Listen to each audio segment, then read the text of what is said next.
안녕하세요. 책 읽어주는 여자 에젤 강미경입니다.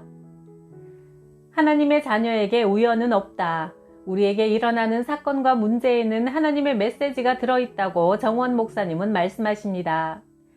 문제 속에 있는 하나님의 음성 한번 들어보세요.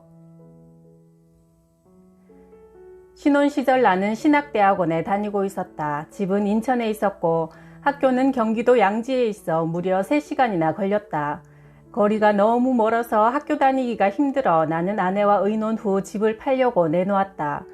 그러나 집은 팔리지 않았다. 집은 오래된 연립주택인데 집을 보러 오는 사람조차 거의 없었다.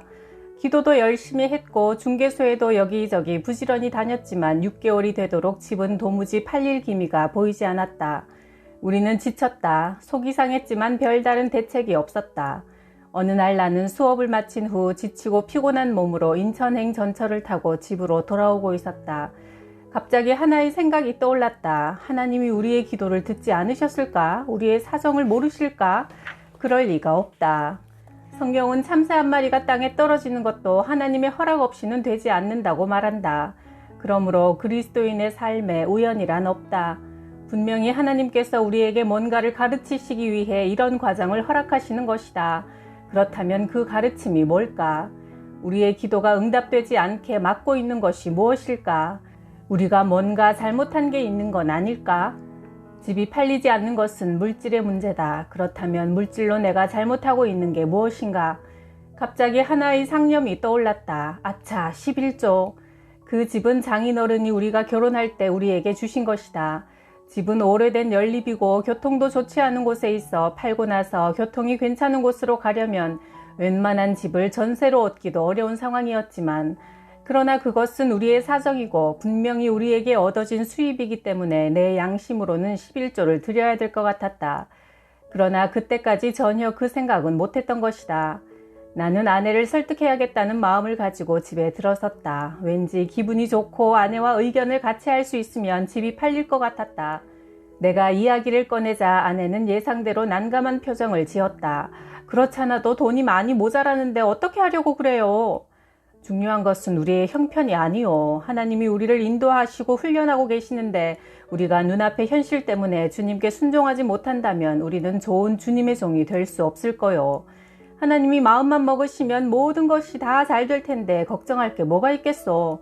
하지만 하나님 보시기에 합당지 못하면 우리 삶은 엉망이 되고 말 거요. 우리는 그 자리에서 같이 무릎을 꿇고 주님께 기도했다. 주님 죄송합니다. 주님께서 저희에게 이 집을 선물로 주셨는데 여태까지 11조를 깜빡 잊어버렸습니다. 만일 이 집이 내일이라도 팔린다면 감사한 마음으로 꼭 11조를 드리겠습니다. 기도를 마치고 우리는 아주 편안한 마음으로 잠이 들었다. 다음날 아침 우리는 이른 시간에 전화벨 소리로 잠이 깼다. 그것은 부동산 사무실에서 온 전화였다. 오래전에 우리 집을 본 사람이 있었는데 오늘 갑자기 다시 보고 싶다고 한다는 것이다.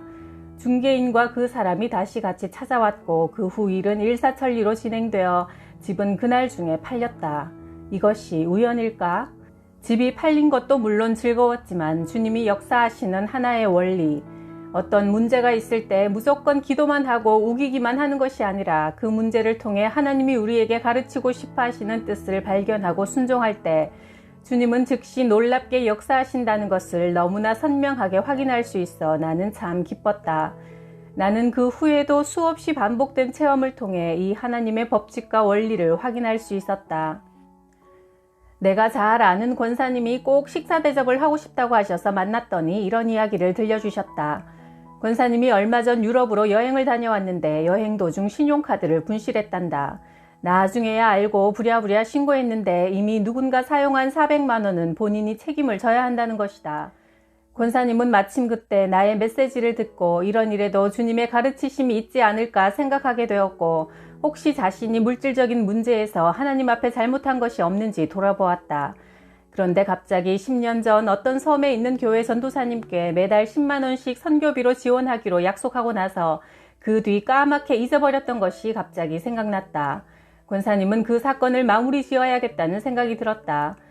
이번 일을 통해 잊어버리고 있던 잘못을 바로잡는다면 그것도 감사한 일이다 싶어 여기저기 수소문해서 당시의 전도사님을 찾았다.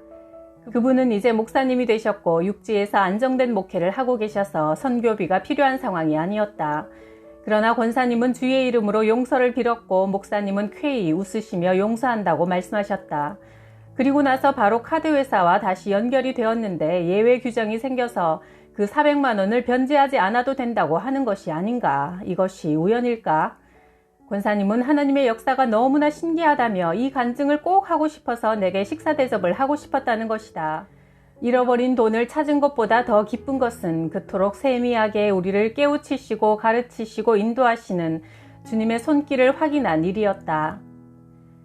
내가 신학대학원 2학년에 다니고 있었을 때 등록금 마감 시간이 지났지만 열심히 기도했지만 돈이 채워지지 않아 낙심이 되었다. 계속 기도했지만 혼자 씨름하고 있는 느낌이었고 학교 식당에 식권도 살 수가 없어 몇 끼를 굶었더니 수업도 머리에 들어오지 않았다. 이런 마음으로 학교에 있어 뭐 하랴 싶어 나는 수업을 그만두고 집으로 돌아왔다. 기도도 되지 않았고 아무 의욕이 없었다. 아무리 사는 게 힘들어도 나의 유일한 기쁨과 소망은 주님과 교통하는 것이었는데 주님 하고 부르면 속에서 시원함을 느꼈는데 이제 그 교통마저 막혀있다고 느껴져서 주를 불러도 아무 감동이 없었다. 유일한 삶의 기쁨이 막히니 아무 삶의 낙이 없었다. 그리고 주일이 되었지만 나는 교회도 가지 않았다. 그저 비참한 심정으로 집에서 뒹굴다가 저녁이 되었다.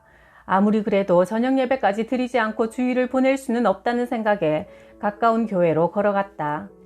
의무감에서 마지못해 왔기 때문에 설교도 귀에 들려오지 않고 처량한 기분에 잠겨있을 뿐이었다.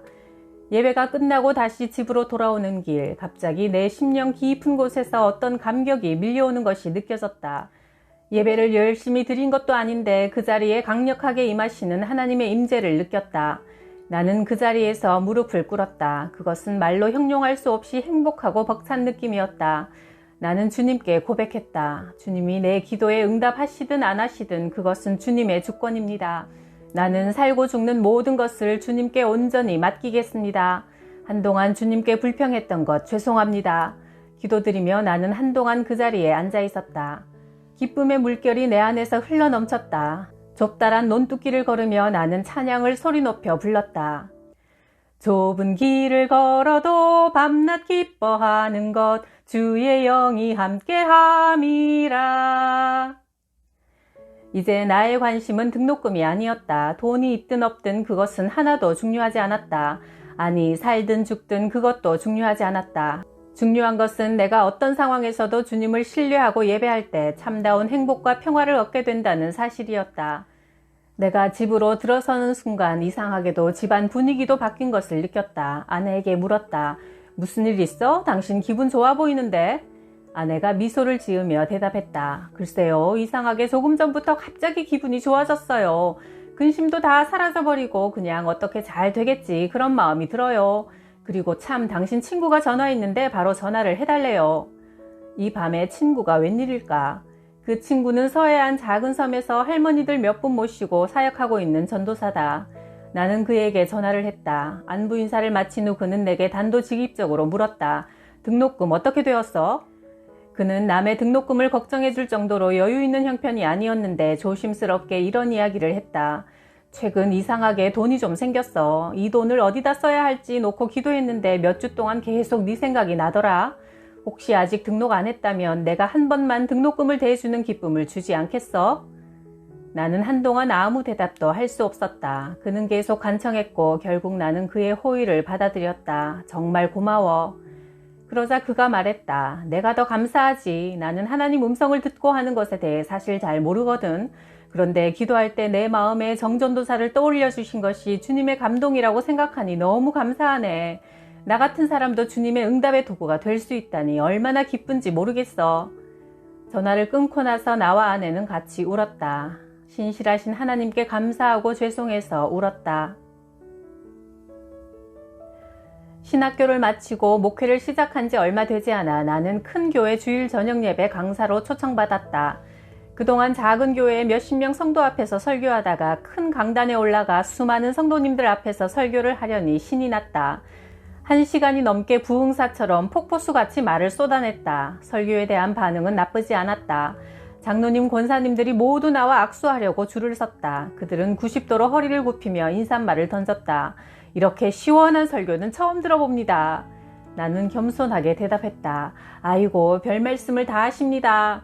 하지만 속으론 이렇게 대답했다. 사실 저도 그렇게 생각합니다. 어떤 분은 허리를 굽히며 말했다. 정말 은혜 많이 받았습니다. 어쩌면 젊은 분이 그렇게 설교를 잘하세요. 역시 나는 겸손하게 대답했다. 감사합니다. 하나님의 은혜지요. 하지만 역시 속으론 이렇게 말했다. 그 정도는 보통입니다. 하하. 나는 의기양양해서 집으로 돌아왔고 아내에게는 겸손을 떨지 않았다.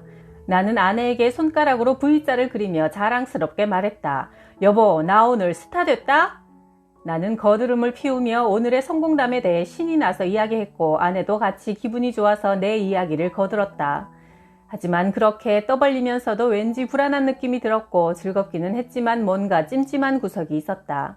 그날 밤 나는 뜬 눈으로 보냈다. 집게벌레인지 먼지가 나를 밤새 물어뜯는 것이다. 자다가 깨어서 이불을 들치고 어떤 놈들이 나를 무는지 찾으려고 애썼지만 아무것도 찾아낼 수 없었다. 그래서 포기하고 또 잠이 들려고 하면 또 뭔가가 나를 물어뜯었다. 아침이 되어 벌레에게 물린 자국을 조사해보니 15군데가 물렸다. 나는 이 집게벌레들이 왜 나타났는지 그리고 내가 왜 물렸는지 너무나 뻔히 알 것 같았다. 내가 어젯밤 온갖 잘난 척을 하며 교만을 떨었기 때문이다. 아내도 같이 벌레에 물렸다. 아내도 내 이야기에 맞장구 치며 동조를 했으니까. 그러나 아내는 주동자가 아니라 내 단순 가담자였기 때문에 나보다는 훨씬 적게 15군데를 물렸다. 아내는 아침에 일어나자마자 말했다. 이불을 다 새로 빨고 초강력 살충제를 뿌려야겠어요. 그러나 나는 고개를 저었다. 그럴 필요 없어. 나만 회개하면 돼. 그리고 나는 즉시 강대상으로 올라가 무릎을 꿇었다. 주님, 죄송합니다. 다시는 까불지 않을 테니까 한 번만 봐주세요. 기도하면서 나는 주님의 그런 메시지를 느꼈다. 내가 너를 사용하지 않으면 너는 저 벌레보다 나을 게 없는 존재인데 네가 그렇게 자신을 높이겠느냐? 나는 너무나 부끄럽고 죄송해서 찍소리도 못하고 엎어져 있었다. 그 다음 날부터 벌레에 물리는 일은 당연히 없었다. 성경에도 주님께서 우리에게 깨우침을 주시기 위해 벌레를 사용하시는 일이 여럿 나온다. 요나를 가르치시려고 벌레가 넝쿨을 갉아먹게 하시고 헤롯 왕이 하나님께 영광을 돌리지 않았을 때 벌레에게 먹혀 죽게 하셨다.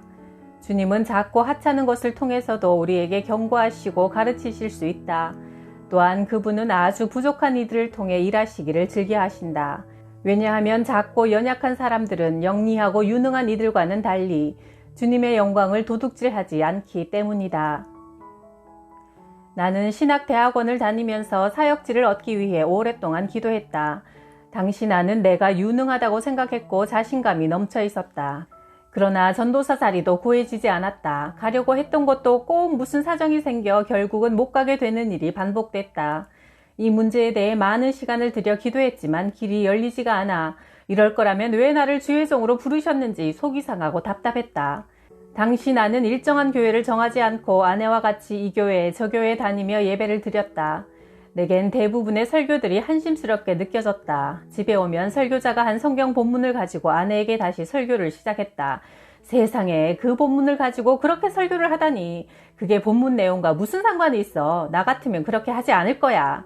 그 메시지가 뭐냐 하면 나는 그렇게 열심히 떠들어댔고 아내는 듣다가 졸다가 했다. 나는 설교를 하고 싶었지만 설교할 기회가 없었다. 어쩌다가 어떤 교회에서 전도사로 일하기로 하고 설교를 하고 나면 사람들은 들으면서 통곡하며 뒤집어졌지만 설교 후에 전도사 채용은 취소되곤 했다. 그러던 어느 날 나는 내 사역이 막히는 이유를 알게 됐다. 그것은 너무나 쉽고 간단한 것이었지만 나는 그것을 아는데 무려 6년이라는 긴 시간이 걸렸다. 어느 날 타오르는 부흥의 불길이라는 책을 읽었다. 그 책은 인도네시아에 있었던 놀라운 부흥의 역사에 대한 기록이다. 전도자들은 치유를 위한 기도를 하기 전에 환자에게 이런 이야기를 했다. 우리는 하나님께 당신의 병을 고쳐달라고 기도할 것입니다. 하나님께서 병을 고치실지 안 고치실지 우리는 알지 못합니다. 그러나 당신은 병이 낫든지 낫지 않든지 먼저 하나님께 회개해야 합니다. 그 단순한 메시지에 나는 충격을 받았다. 우리는 기도하겠다. 그러나 병을 고치실지 안 고치실지 그것은 하나님께 달린 일이다. 당신은 병 낫기 위해 먼저 회개하라. 그 이야기는 강하게 내 심령을 찔렀다. 나는 하나님의 주권에 대해 그때까지 아직 충분히 깨닫지 못하고 있었던 것 같다. 하나님께서 길을 열지 않으시면 사람은 아무것도 할 수 없다는 것을 통렬하게 느끼지 못했다. 나는 나 자신이 아주 유능한 사람이라고 생각했고 나와 같이 유능한 종을 사용하지 않으면 하나님이 손해라고 생각하고 있었다. 그러므로 나는 아주 높은 마음을 가지고 있어서 어떤 유명한 사역자에 대해서도 별로 존경하지 않았다. 나는 누구는 무엇이 잘못되었고 누구는 무엇이 부족하며 누구는 이게 틀렸다고 아주 쉽게 이야기하곤 했다. 적어도 그런 태도들이 내 사역에 걸림돌이 된다는 사실을 전혀 알지 못했다. 이제 나는 거꾸러지기 시작했다. 나는 내가 너무나 비참하고 한심한 존재이며 아무것도 아님을 알았다. 나같이 악하고 교만하고 못된 사람이 없는 것을 나는 깨닫기 시작했다. 나는 울었다. 한 달이 넘게 울었다. 기도를 하기만 하면 판단하고 정죄하고 비판한 내 죄악이 너무나 크고 선명하게 부딪혀와서 도저히 견딜 수가 없었다. 나는 사역에 대한 기도를 포기했다. 다시는 사역의 길을 열어달라고 기도하지 않았다. 나 같은 사람은 도저히 사역할 자격이 없다고 느끼고 고백했다. 실제로 나는 설교와 사역에 대한 모든 꿈을 접었다. 그런 가슴 찢는 회개의 기도가 2달이 가까워졌을 때 서울 마포에 있는 어느 교회에서 사역을 시작하게 되었다. 내가 포기하고 나자 주님은 길을 여셨다. 이때의 경험은 내게 잊을 수 없는 충격이었다. 하나님 앞에서 그 어떤 죄보다 교만이 가장 무서운 죄임을 알았다. 그리고 그 어떤 막힘이 있다 할지라도 주님 앞에 엎드려 눈물로 회개하고 주님의 용서와 은혜를 구하면 사랑과 자비의 주님은 모든 것을 회복시켜 주시고 하늘문을 여신다는 사실을 깨닫게 되었다. 총신대학교에 다니던 시절 어느 날 저녁 학교 강당에서 기도를 하고 있는데 당시 교제 중이던 아내가 갑자기 보고 싶어졌다. 우리는 충령교회 청년부에서 임원을 하다가 사귀게 되었고 일주일에 1-2번 정도 만나 데이트를 했는데 그날은 약속이 따로 없었다. 그런데 기도하는 도중 갑자기 그녀를 만나고 싶은 마음이 드는 것이다. 아내는 당시 이화여대 미술대학원에 다니고 있었고 마침 그녀가 전공하는 도자기 축제가 여의도에서 열리고 있었다. 내가 기도하고 있던 학교 강당은 사당동이고 행사장은 여의도니까 가까운 거리였다. 나는 곧 기도를 마무리하고 그녀에게로 가려고 했다. 그런데 선명한 메시지가 들려왔다. 지금 가지 말고 계속 기도해라. 나와 같이 교제하자. 너는 지금 가더라도 그녀를 만날 수 없을 것이다. 분명히 마음속에 느껴지는 메시지였다. 대부분의 젊은이들이 그렇듯이 나도 연애할 때 그 감정을 온전히 주님께 맡기는 것이 쉽지 않았다. 항상 우선순위를 주님께 두려고 노력했지만 그녀를 주님보다 먼저 두는 경우도 종종 있었다. 그날도 선명한 주님의 음성을 들으면서도 짜증이 났다. 기도는 지금 말고도 나중에도 할 수 있잖아. 가면서 기도해도 되고. 그런데 내가 지금 가더라도 그녀를 만날 수 없다고? 아이고, 여기서 여의도는 코 닿을 곳인데 왜 만날 수가 없담? 버스만 한 번 타면 몇 정거장 되지도 않는데 아무리 주님이지만 이 짧은 거리에서 우리가 만날 수 없다는 건 너무 심하신 거 아니야? 시간도 넉넉한데 나는 갈 거야. 그리고 우린 충분히 만날 수 있어. 나는 주님이 계속 말리시는 것을 느꼈지만 그것은 엄한 요구가 아니라 부드럽고 따뜻한 사랑의 권유였다. 그러나 나는 이상하게도 그날 반항을 하고 싶었다. 마음이 완악해져서 급하게 강당을 뛰어내려와 버스 정류장에서 버스를 기다렸다. 그런데 그토록 자주 오는 버스가 이상하게 한참이 지나도 오지 않았다. 마음이 삐뚤어져 있으니 나는 더 화가 났다. 주님, 이런다고 제가 포기할 것 같아요? 저는 그래도 그녀를 만날 거라고요. 한참이 지나서야 버스가 와서 나는 급히 올라탔다. 버스는 달렸지만 나는 기분이 즐겁지 않았다. 니느웨를 피해 다시스로 도망가던 요나가 어떤 마음일지 알 것 같았다. 하지만 내 멋대로 하고 싶은 마음을 고집하다가 피곤해서 그랬는지 나는 깜빡 잠이 들어 내려야 할 정류장을 한참 지나쳐버리고 말았다. 정말 기가 막힐 일이었다. 그쯤에서 깨달을 만도 한데 나는 더 화가 났다. 오히려 오기가 생겼다. 그래도 빨리 뛰어가면 그녀를 충분히 만날 수 있어. 나는 달리고 또 달렸다. 나는 마치 주님과 싸워 이기려는 용사처럼 열심히 숨이 턱에 닿도록 달렸다. 여의도가 눈에 들어왔다. 이제 조금만 더 가면 행사장에 도착할 수 있었다. 그런데 갑자기 어떤 사람이 내 앞을 가로막았다. 전경이었다. 잠시 검문을 하겠습니다. 책가방과 신분증을 보여주십시오. 나는 기가 막혔다. 이 넓은 여의도 밤거리에 나와 그 사람 둘밖에 없었다. 그는 내 소지품을 정성스럽게 하나하나 뒤지며 나를 한참이나 붙잡고 놓아주질 않았다. 나는 분통이 터져 죽을 지경이었다. 그는 내가 아내를 만나지 못하도록 사명을 가지고 온 것 같았다. 간신히 그에게서 노연하자 이제는 시간 여유가 별로 없었다. 나는 더 빨리 달리기 시작했다.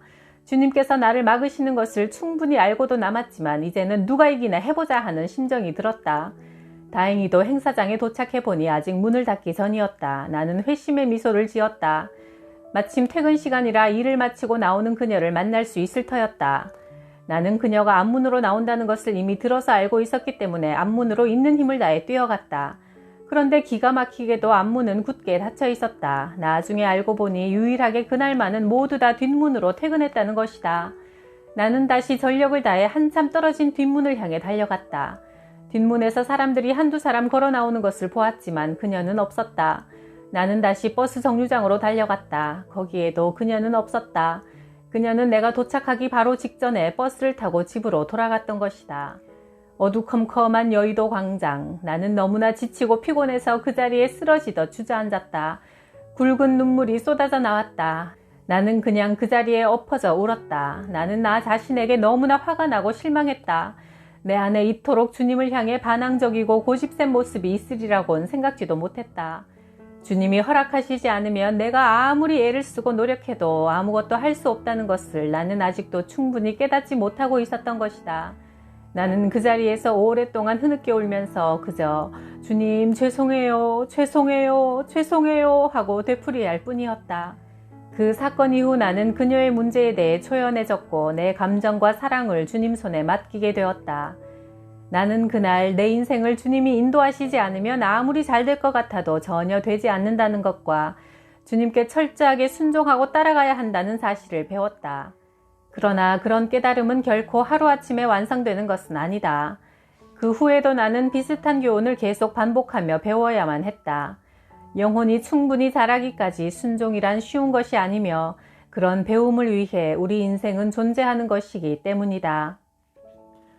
어릴 때 친하게 지내던 친구가 있었다. 그와 나는 같이 손을 잡고 교회 주일학교에 다녔다. 나는 비록 좌충우돌하면서도 주님을 따라 신앙생활을 계속했고 이 친구는 머리가 좀 커지면서 신앙생활을 그만두었다. 오랜 시간이 지나 사회생활을 하다가 그를 우연히 만나게 되었는데 그는 그동안의 자기 경험을 이야기했다. 이 친구는 대학교 다닐 때 총학생 회장을 지내기도 했고 영리하고 능력도 있어 어디서나 인정받았으며 항상 자신감을 가지고 살았다. 그런데 최근 몇 년간 되는 게 없다는 것이다. 이상하게 자기 잘못이 아닌데도 일이 꼬이기만 한단다. 여윳돈이 있어 주식에 투자하면 이상하게 유망했던 증권이 그가 사자마자 폭락이 되고 참다 못해 증권을 처분하면 다시 그 주가가 올라가는 것이다. 이번엔 부동산에 투자하면 집을 사자마자 집값이 떨어졌다가 도저히 어쩔 수가 없어 집을 팔고 나면 그 즉시로 그가 판 집의 가격이 오르는 것이다. 그가 말했다. 뭔가 보이지 않는 손이 나를 누르고 있는 것 같아. 도저히 내 힘으론 어쩔 수가 없어. 하나님과 싸우는 것을 그치고 이제 다시 신앙생활을 해야 할까 봐. 내가 아무리 노력하고 애를 써도 하나님이 막으시면 되는 것이 없는 것 같아. 인생은 학교다. 영원한 나라 천국에서 살아갈 준비를 하기 위해 주님께 날마다 새롭게 배우며 자라가는 학교다. 우연히 일어나는 것 같은 사건에 우리를 가르치시기 위한 하나님의 메시지가 있는 경우가 많다. 그것을 잘 살펴 잘못된 것이 있다면 돌이키고 하나님의 뜻에 순종할 때 우리 영혼은 하나님과 더욱 친밀해지며 하나가 되어간다. 참새 2마리가 동전 몇 푼에 팔리지 않느냐. 그러나 너희 아버지께서 허락하지 않으시면 그 참새 1마리도 그저 땅에 떨어지는 법이 없다. 그러므로 두려워하지 마라. 너희는 많은 참새들보다 더 귀하다. 마태복음 10장 29, 31절 말씀. 인생의 목적은 영혼의 발전이다 라는 말이 마음에 남는데요. 우리가 살면서 겪는 여러 가지 문제와 사건들은 인생의 주인 되신 하나님을 더욱 알아가는 과정인 것 같습니다. 하루하루 살수록 하나님과 더욱 하나 되시길 바라요. 구독, 좋아요, 댓글로 여러분과 하나 되는 기쁨을 주셔서 감사해요.